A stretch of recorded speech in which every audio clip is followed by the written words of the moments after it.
dia a todos, bom dia a todas. Bom dia para você que está nos assistindo pela Pop TV em Sobradinho e Porto Alegre. Sejam todos muito bem-vindos e bem-vindas a mais um ICL Mercado Investimentos. Hoje, sexta-feira, sextamos por aqui, conseguimos vencer esse desafio chamado semana e eu consegui chegar até o final dela. Estou muito feliz, apesar de hoje estar meio hospitalizada com essa roupinha. Achei que tem tudo a ver com o humor da minha semana. Mas vamos lá, né? Vamos porque a gente tem muito assunto importante hoje. Vamos falar das declarações polêmicas, alfinetadas de Donald Trump, nova atualização de tarifa fatal, mas tem também a IPCA 15. Então vamos entender o que está mexendo com o nosso bolso, quais foram os vilões da inflação nesse mês, né? Ou melhor, nessa prévia de mês, porque a gente está pegando de 15 de um mês e 15 do outro, né? 15 de março a 15 de abril. Então a gente vai entender o que essa prévia já está mostrando para a gente, o que deve vir por aí no IPCA oficial. Antes de tudo isso, vamos dar uma olhadinha na agenda, vamos ver o que tem de indicador, de evento acontecendo hoje, porque ela está até que bem recheada para uma sexta-feira. Então vamos lá. No Reino Unido, 3 horas da manhã, vendas no varejo de março, então dado aí de vendas no varejo, né, como se fosse aqui a nossa pesquisa mensal do varejo, só que lá do Reino Unido. Às 5 horas da manhã, bem cedinho, saiu o IPC-FIP, só que aqui é da terceira quadricemana de abril, então também aquela medição semanal, como um termômetro mesmo do IPC da FIP. Às 7h30, lá na Rússia, teve decisão de política monetária, então decisão de juros por lá. 8 horas da manhã, aí a nossa agenda começa a ficar mais brasileira, né? Então tem INCC-M de abril, tem confiança da construção, que a gente traz para vocês junto com outros índices na segunda-feira, e teve IPCA 15, a famosa prévia da inflação do IBGE. Então esse saiu às 9h, mas também bem cedinho, já marcando presença aí o IPCA 15, que tinha grandes expectativas, e a gente vai falar sobre isso daqui a pouco. Mas não para por aí, porque a gente tem uma série de outros eventos e indicadores acontecendo nessa segunda parte da agenda. Então vamos colocar aí na tela para o pessoal de casa acompanhar, porque tem o índice de sentimento do consumidor e expectativas de inflação de 1 e 5 anos, e esse dado ganhou um pouco mais de relevância nos últimos tempos, né? Principalmente aí depois de Donald Trump assumir a presidência dos Estados Unidos, porque as expectativas de inflação estão subindo. Então todo mundo quer saber aí quais são as expectativas, né? Além do sentimento do consumidor, quais são as expectativas para 1 ano, que seria mais curto prazo, e para 5 anos. E essas expectativas vêm mostrando que a gente tem uma projeção, né, um sentimento de alta de inflação lá nos Estados Unidos, que tem muito a ver com o que a gente falou ontem aqui. Às 2 horas nos Estados Unidos também saem postos e plataformas de petróleo em operação. E a gente tem às 4h15 a dirigente do Banco da Inglaterra, Megan Green, participando de uma conversa no Conselho Atlântico. Aqui, aquela coisa, né? Sempre tentando buscar uma sinalização de política monetária ou de leitura de conjuntura de uma forma mais geral. Aqui no Brasil, durante o dia, a gente vai conhecer a nova bandeira tarifária de energia para maio, então que começa a valer no mês que vem. Caso a gente tenha uma atualização em relação a isso, eu passo para vocês, mas esse dado não tem horário para sair. Então hoje uma agenda que aqui no Brasil a grande estrela é realmente o IPCA 15 e fora do Brasil são as expectativas de inflação que saíram agorinha. Agorinha também a gente vai para a redação chamar o Diego para dar bom dia para a gente, para contar para nós aí qual que é, né, o fechamento de ontem, o que aconteceu, o bom humor parece que voltou a tomar conta de novo nas bolsas. Então, Diego, foi dia da marmota ontem, não foi não? Foi exatamente isso, mas antes, bom dia, Débora, bom dia a toda a nossa audiência, bom dia para Jaqueline, bom dia para nossa telespectadora fiel MH Schweitzer, que já mandou aqui um coração alvinegro, gostei. Bom dia para Fabiana Ubinha, bom dia para o Pacheco Lucas, nosso colega de trabalho e também telespectador fiel. Bom dia para o Marcos Campos, diretamente de Nantes, da França, olha só, um bom dia internacional. Vou chamar aqui o Kleber, o nosso roteirista do N1 e amigo jornalista, para dar um bom dia. Bom dia, Kleber. Olá, bom dia. Seja muito bem-vindo. Pois bem, o William De Luca já está me enchendo aqui o saco no chat, como de costume, né? Mas bom dia para você também, William. Pois bem, Débora, sextou com vitória do Corinthians ontem na Sul-Americana, graças a Deus. Mas vamos para o fechamento de mercado. Já em clima de festa, o Ibovespa fechou a sessão de quinta-feira em alta, acompanhando os índices dos Estados Unidos. O principal índice da B3 encerrou o dia de ontem com alta de 1,79%, aos 134.580,43 pontos, sendo o maior patamar de fechamento desde 2025. O maior patamar de fechamento de 2025, perdão. Mais uma vez, a subida se deve à possível trégua na guerra tarifária entre Estados Unidos e China, já que o Trump indicou ontem que poderia rever as tarifas comerciais dentro de 2 a 3 semanas, mas ainda sem confirmação de Pequim. A sinalização do Trump em relação à revisão das tarifas animou os mercados nos Estados Unidos também e fez o Dow Jones subir 1,23%, o S&P 2,03% e o Nasdaq subiu também 2,74%. Já o dólar, mais uma vez, encerrou o dia em queda. Dessa vez, a divisa caiu 0,47% aos R$ 5,69. Débora? Vamos lá, vamos explicar o que aconteceu ontem, né, para essa movimentação tão otimista aqui fora, nesse otimismo global que tomou conta. E aí muito do que o Diego falou e muito do dia da marmota mesmo, né, feitiço do tempo aqui, porque a gente está preso nisso, né? Donald Trump dá uma declaração que agrada um pouco mais, fala em recuo, fala ali em olhar para as tarifas com mais cuidado, que ele pode rever, que está muito alta a tarifa na China.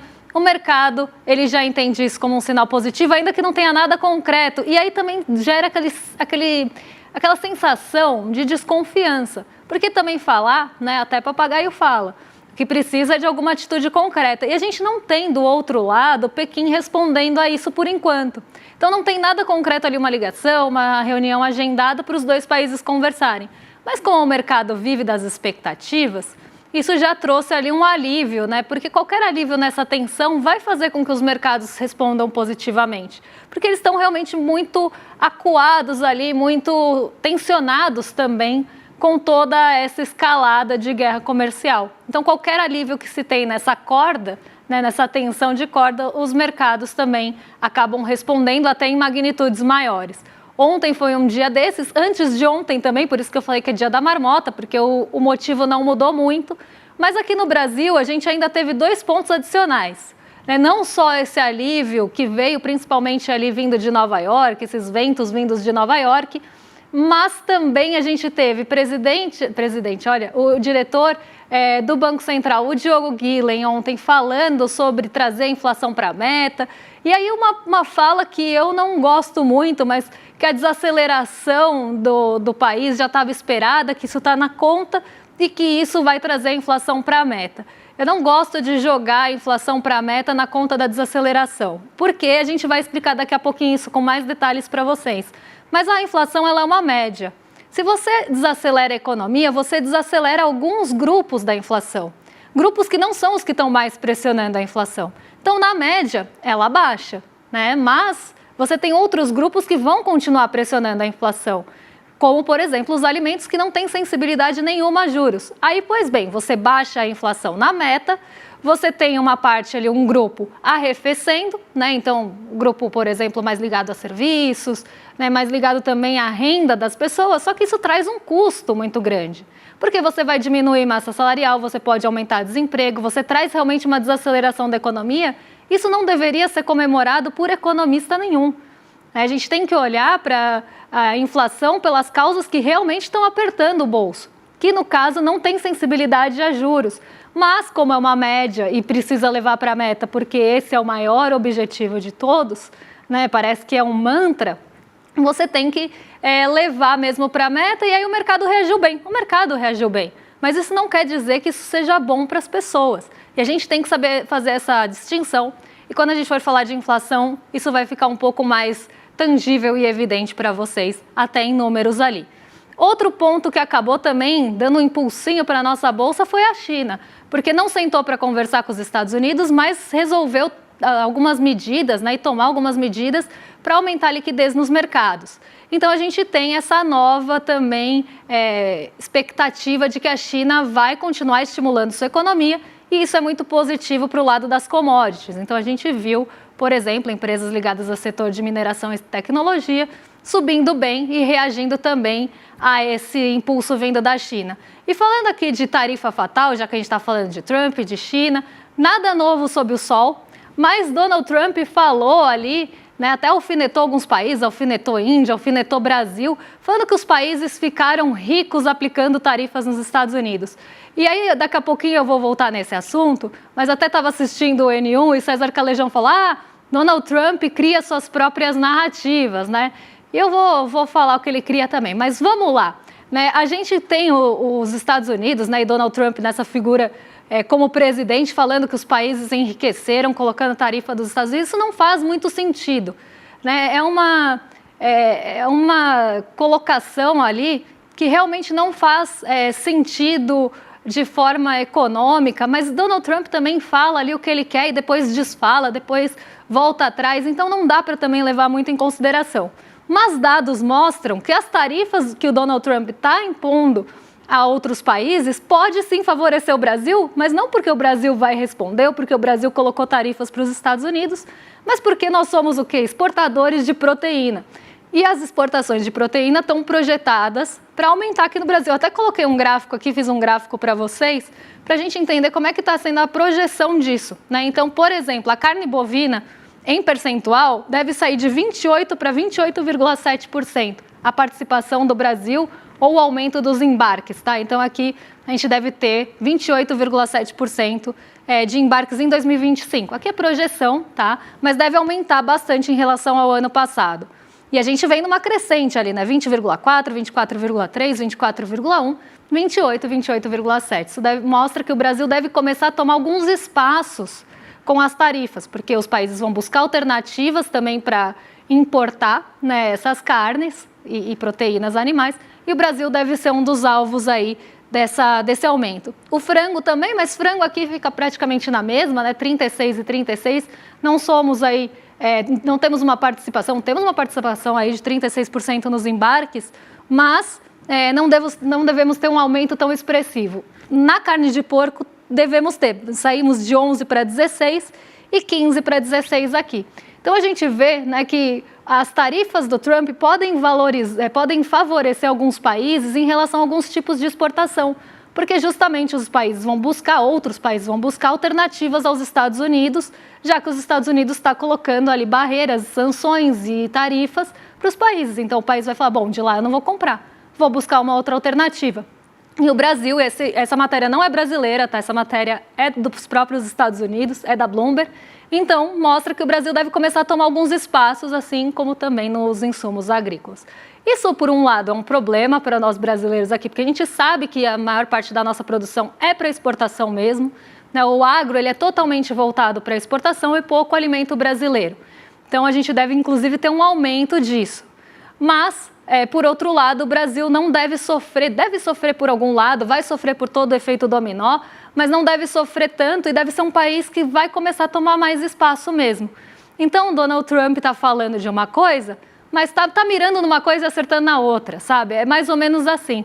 E aí, voltando ao César Calejão no N1, falando que o Donald Trump cria suas próprias... Nossa, Donald Trump cria, ficou meio esquisito ali, mas o Trump cria suas próprias narrativas e acaba usando isso sem nenhuma materialidade, como o César Calejão falou, eu já falaria outra coisa. Donald Trump também é meio WandaVision.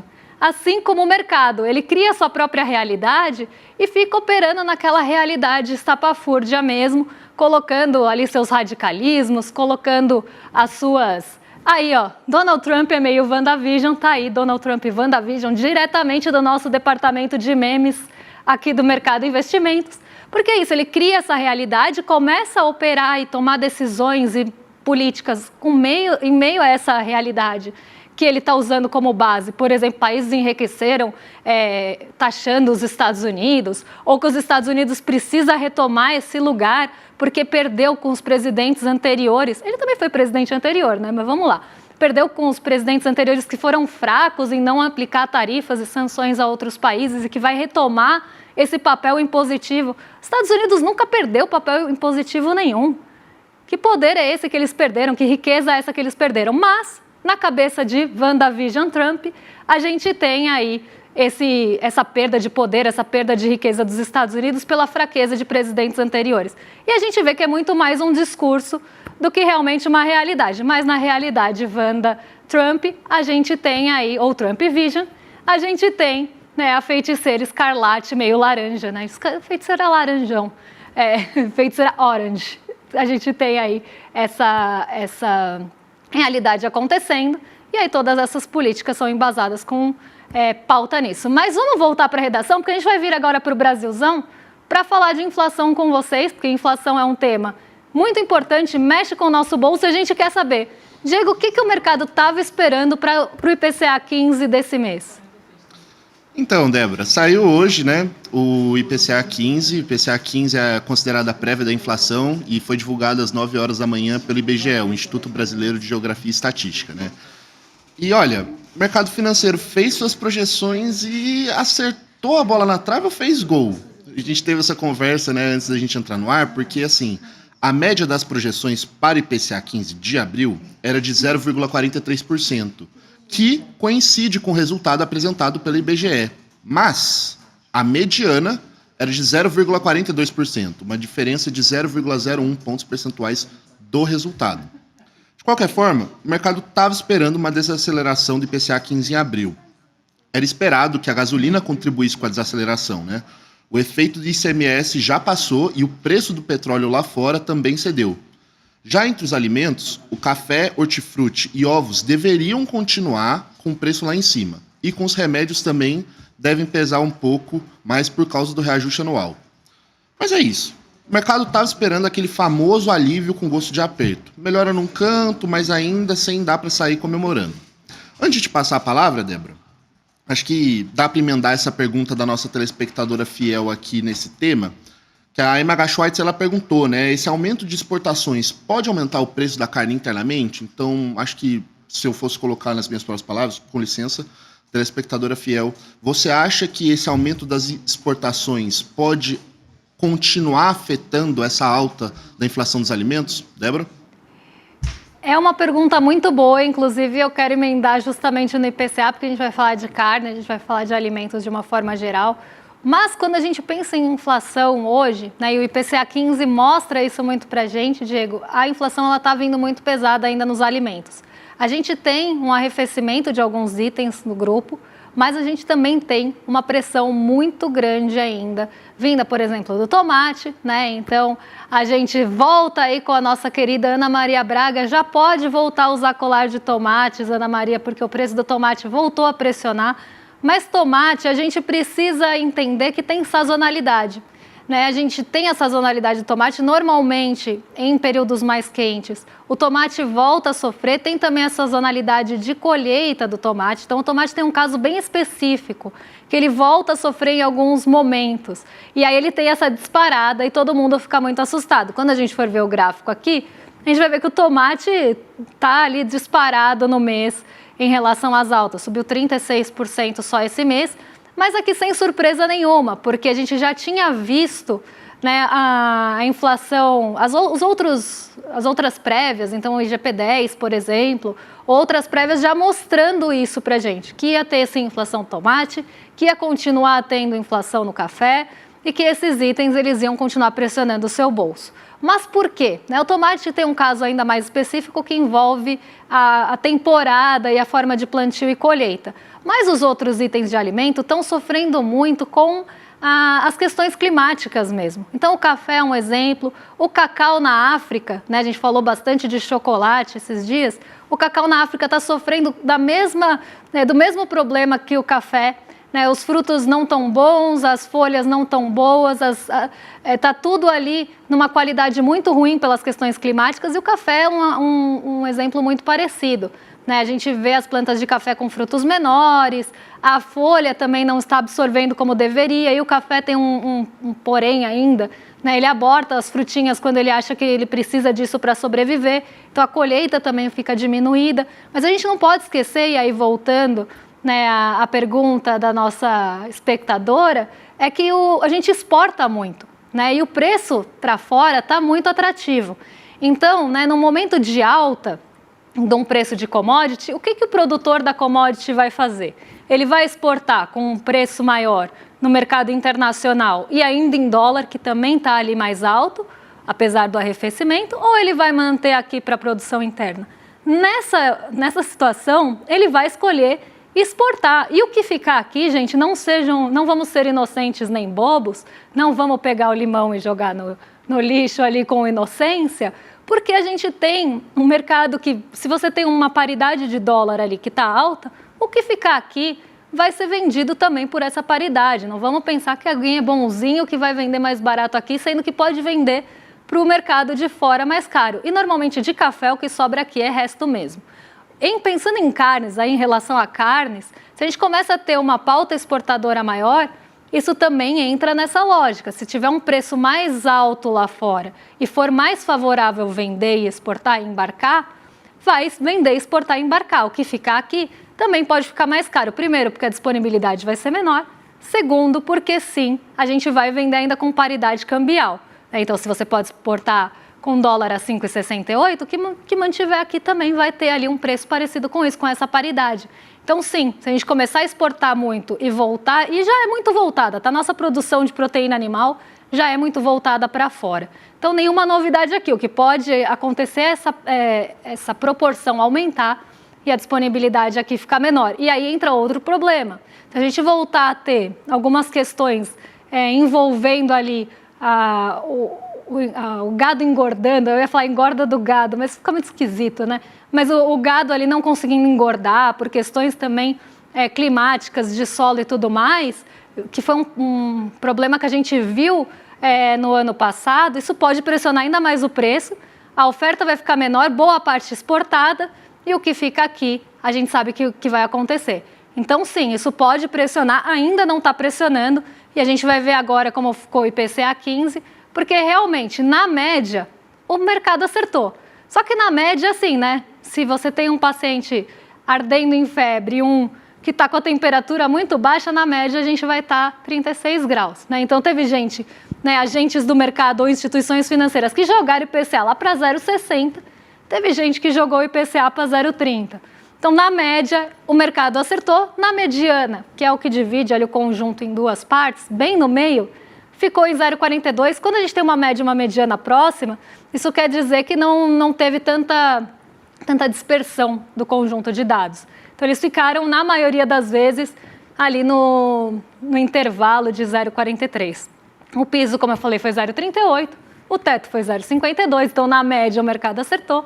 E dali, pensando em projeção até 12 meses, foi bem assertivo também.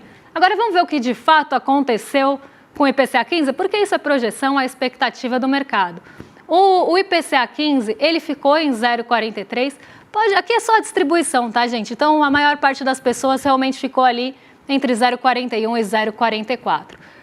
O IPCA 15 ficou, né, em 0,43, desacelera em relação a março, desacelera em relação ao mês passado, mas acelera em relação a abril de 24. Então, por mais que a gente tenha todos os fatores sazonais de um mês, né, então pensando, né, abril é sempre abril, sempre vai ter questões muito parecidas, ou deveriam ser, né, que hoje em dia não dá nem para falar isso, mas questões muito parecidas de clima e tudo mais, a gente tem sazonalidades, movimentos de reajustes que acontecem sempre em mês de abril. Porque a gente não pode excluir o fato de que a gente está com uma inflação bem maior do que estávamos em abril de 2024, mais que o dobro aqui. Isso faz com que o acumulado em 12 meses também dê uma aceleradinha e subiu para 5,49, muito em linha com a expectativa do mercado. Então o mercado, na média, fez gol, mas na realidade acertou na trave. E acumulado no ano de 2,43 até agora do IPCA 15, que mede de 15 a 15. Então está pegando ainda um reflexo do mês de março, que foi um mês de uma inflação mais alta.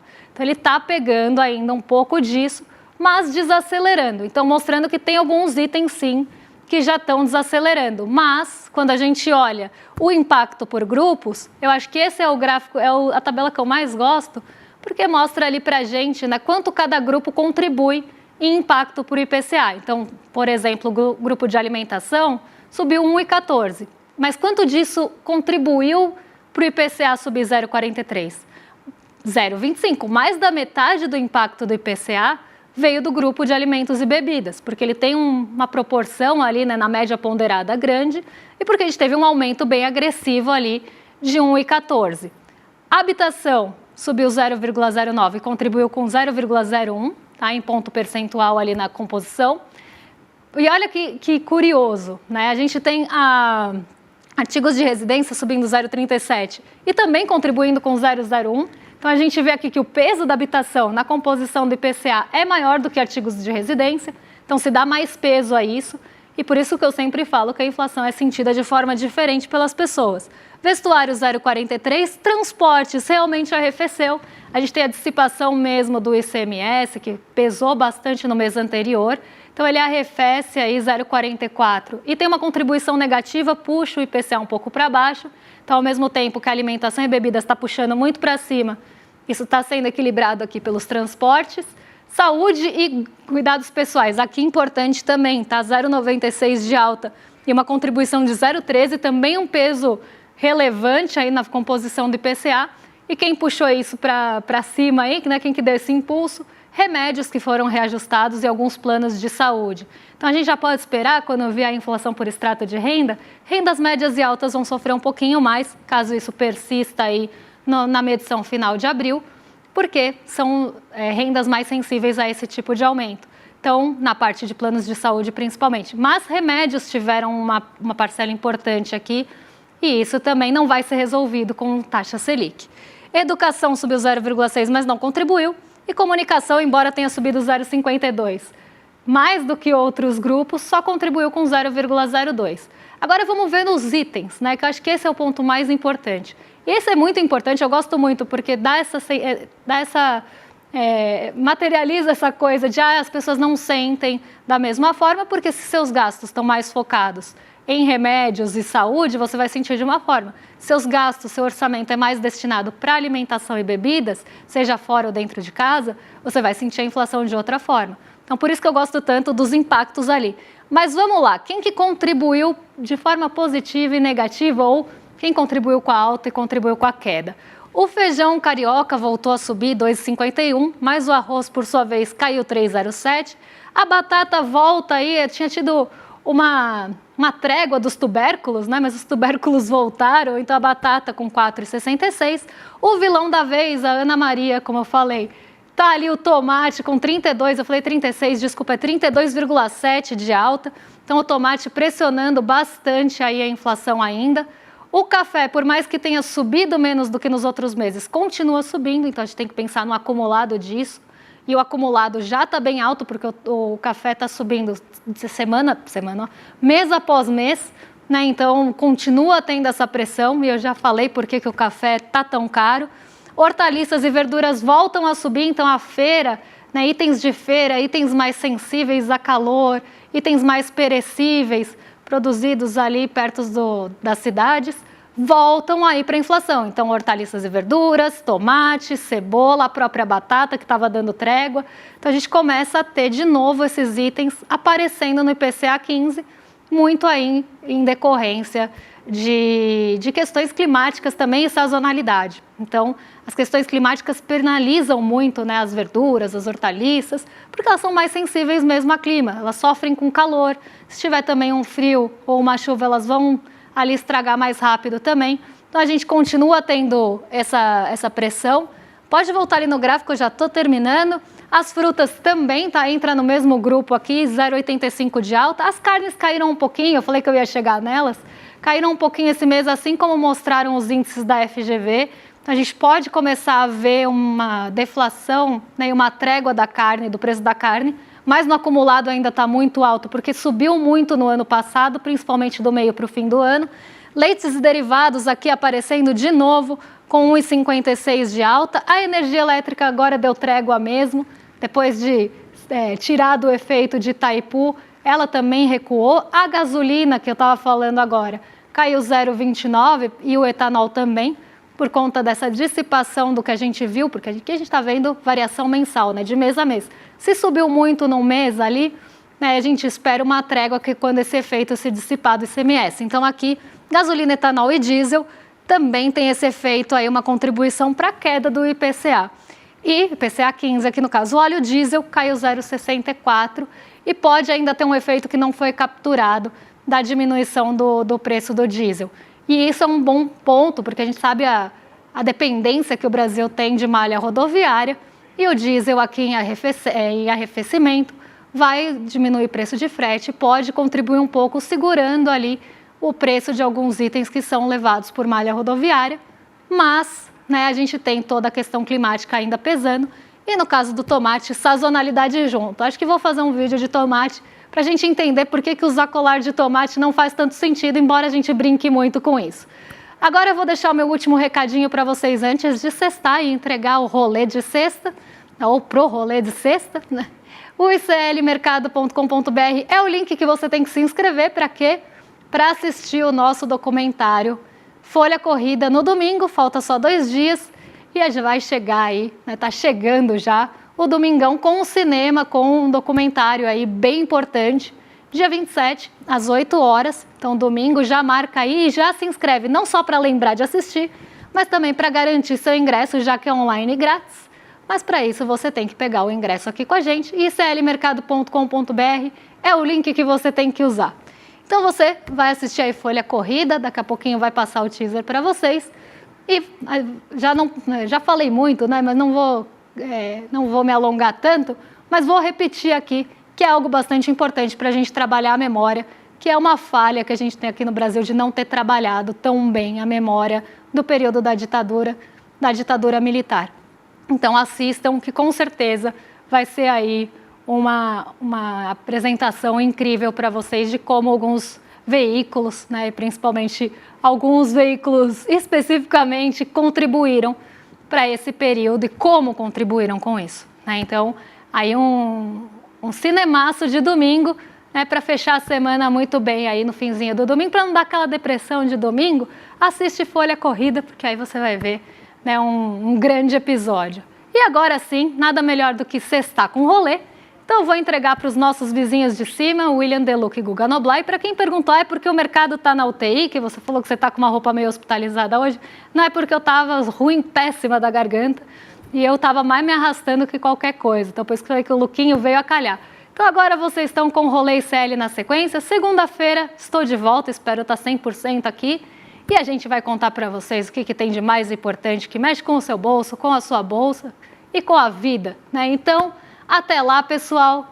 Um beijão. Bom fim de semana. Olá, você é nosso convidado para dia 27 de abril, domingo, a partir das 8 da noite, assistir uma série inédita, um documentário importantíssimo sobre a história do Grupo Folha. Folha Corrida, documentário dirigido pelo premiado Chaim Litevski, produzido pela Terra Firme, conta a história recente do Grupo Folha. A Folha de São Paulo teve grande importância no processo de redemocratização do Brasil. Lançou e apoiou a campanha das diretas já, abrigou gigantes do jornalismo como Clóvis Rossi, Jânio de Freitas, Ricardo Couto, Luiz Nassif, Gilberto de Messai, uma pleiade de grandes jornalistas. Mas a Folha tem também uma história nebulosa. Logo depois do golpe de 64, nos primeiros anos, cedeu viaturas para a repressão, perseguiu jornalistas. E é dessa história que nós queremos falar no debate e será promovido logo depois da exibição do documentário Folha Corrida. Participe conosco do debate muito importante para a democracia brasileira.